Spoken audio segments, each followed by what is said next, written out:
Vamos à aula 3 do tema 10.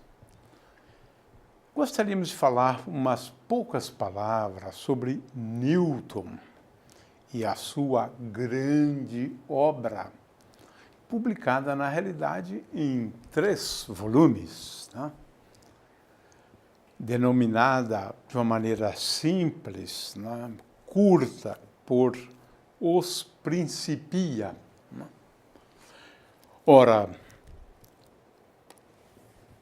é muito pouco tempo para se falar sobre Newton, né? E a dinâmica newtoniana.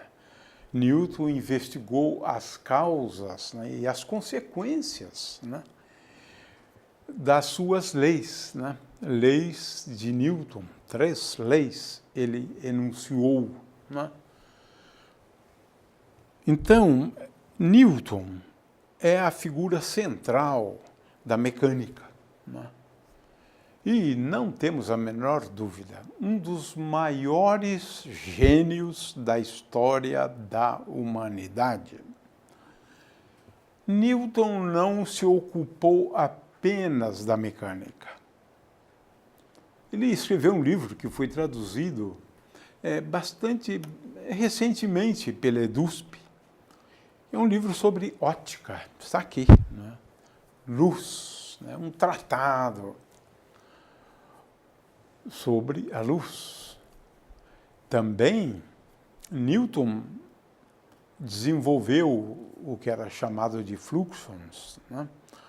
E depois recebeu um outro nome, o cálculo, né? De forma que ele praticamente deu início, né? Ao cálculo diferencial e integral. Newton foi uma figura ímpar, né, na história da humanidade. Ele nasceu, né, em 1643, no Reino Unido, na Inglaterra, na realidade, né, e morreu em 1727. Ou seja, ele acabou vivendo mais do que a média das pessoas naquela época, né? Eu tenho 2 aulas no Física Universitária sobre a história de Newton, porque realmente é muito bonita essa história, né? Agora, o que importa para a gente é essa grande obra que nós estamos querendo ressaltar aqui. Está aqui, né? Essa obra, publicada em 1687, revolucionou a ciência. E essa obra, ela foi escrita em latim, porque o latim era a língua das pessoas cultas naquela época, né? De forma que o título dessa obra é interessante. Os princípios matemáticos da filosofia natural. Fantástico. Newton chama atenção para a necessidade de se introduzir um formalismo na descrição dos fenômenos naturais. E esse formalismo é o formalismo matemático, né? Newton, na verdade, publicou essa obra em 3 volumes, né? E esses volumes, né, são conhecidos como os Principia. E a formulação da dinâmica newtoniana, né, é isso que a gente está querendo chamar a atenção agora, né? Ela é baseada do que era chamado de 3 axiomas, né? Leis, 3 leis, eram axiomas, isso mesmo. É algo que você propõe sem demonstrar, né? Você parte disso. Então, Newton partia de 3 axiomas e 8 definições importantes, né? Mas não é o caso, né, da gente abordar isso agora, né? Mas são definições importantes. Por exemplo, o que é a quantidade de movimento, né? Então, e depois, né, já falei sobre massa, né, força, preciso definir, né?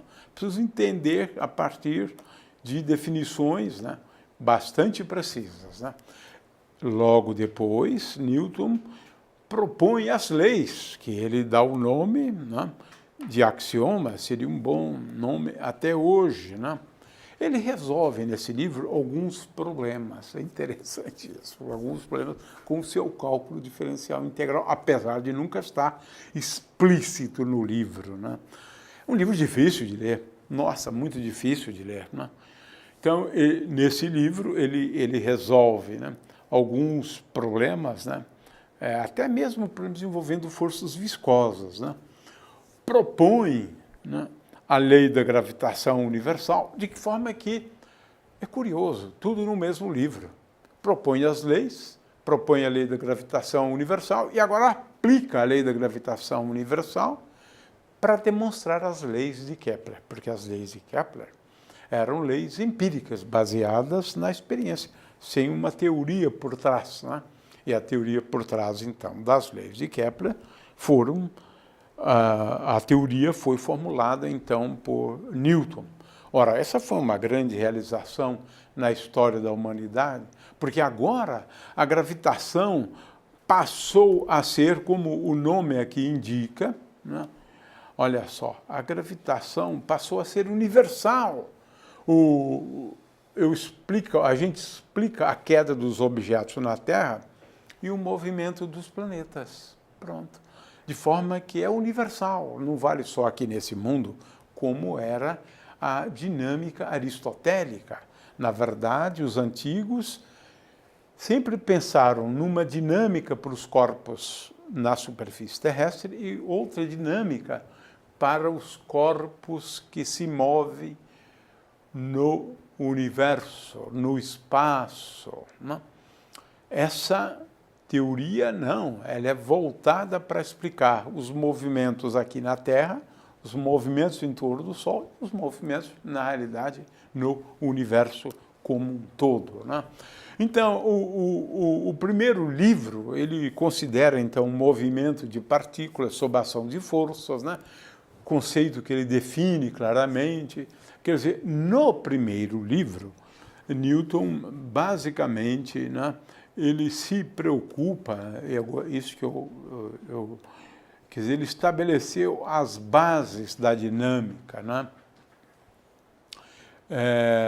Também é curioso que Newton, né, também nesse primeiro livro, ele gosta de ressaltar essa coisa que eu acho interessante. Ele teve uma percepção muito boa. Ou seja, a estática, sempre estudada, Newton, né, chamou a atenção que a estática nada mais é, que até então era uma ciência à parte, né, seria um caso particular da dinâmica. Interessante isso, né? E aí, Newton enuncia os seus 3 axiomas. Ou seja, aquilo que se admite sem demonstração. As suas leis da dinâmica, hoje conhecidas como leis de Newton, né? Muito bem. Ao enunciar as leis, Newton também faz uso de definições, né? Eu já mencionei a definição dele de massa, então é uma preocupação que Newton tem. Aliás, também Newton fala do espaço absoluto, do tempo absoluto. Aqui está a base da mecânica newtoniana. E se preocupa com outro conceito, além de espaço, tempo e massa. Fantástico! Newton se preocupou com os fundamentos. O que é espaço, né? O que é o tempo. Pelo menos ele disse, o tempo é absoluto, acabou-se. Não tem nenhuma relação com algo externo a ele, o tempo, né? O espaço também, né? E, finalmente, uma definição do que é a quantidade de matéria. Definiu o que é força, né? já explicamos na aula anterior, né, a definição dele, está aqui, né, para quem quiser, né, ler. Né. De qualquer maneira, uma força impressa é uma ação que se exerce para alterar o estado de movimento de um corpo. É isto. Né. Definiu muito bem o que é força. Né. E aí ele introduz corolários. É engraçado isso, essa palavra, corolários, né? Se preocupa, por exemplo, aqui com o centro de gravidade, né? Olha, comum. Primeiro, então ele fala sobre o centro de gravidade, mas define a quantidade de movimento. Sim, Newton introduz, né, essa grandeza física que a gente chama de P, quantidade de movimento ou momento, né? Mas também aqui Newton fala sobre a composição de forças, né? Não usava vetores, né?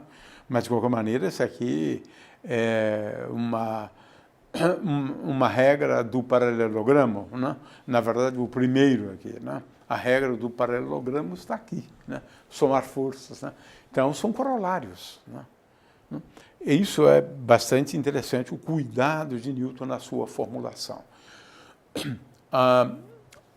No segundo livro, dos Principia, Newton se dedica ao estudo, né, ou às aplicações, né, e trabalhou até mesmo com a situação, com a hidrodinâmica, né, que hoje, na realidade, hidrostática naquela época, né, o movimento de uma partícula num meio viscoso, resolveu problemas, né, lidou com o fenômeno das marés, fantástico, fantástico. Ele entendeu, né, que o fenômeno das marés tem a ver, né, com a força centrífuga, né, e também com a força gravitacional. Newton deu grandes contribuições, até mesmo acústica, né? Ele lida no... Agora, o terceiro volume, né? O terceiro volume, o livro 3, né? Aí ele propõe a lei da gravitação universal, no livro 3 dos Principia, né? E isso ele pensou ao longo de muitos anos, né? E é claro que deduziu as leis de Kepler, né? Muito bem. O fato é que nós estamos falando aqui da grande obra de Newton, que por conta disso acabou sendo agraciado com o título Sir. Foi um reconhecimento desse grande trabalho, dessa grande obra, né? E realmente é uma obra que é muito difícil a leitura dela, porque ainda Newton, apesar de conhecer o cálculo, ele não usa muito o cálculo, né? De forma que, nos dias de hoje, é um livro de difícil leitura. O livro de ótica já é um livro de uma leitura mais fácil, né? Mas os Principia, não. De qualquer maneira, essa é a obra que introduziu a teoria da gravitação universal e as leis que regem o movimento.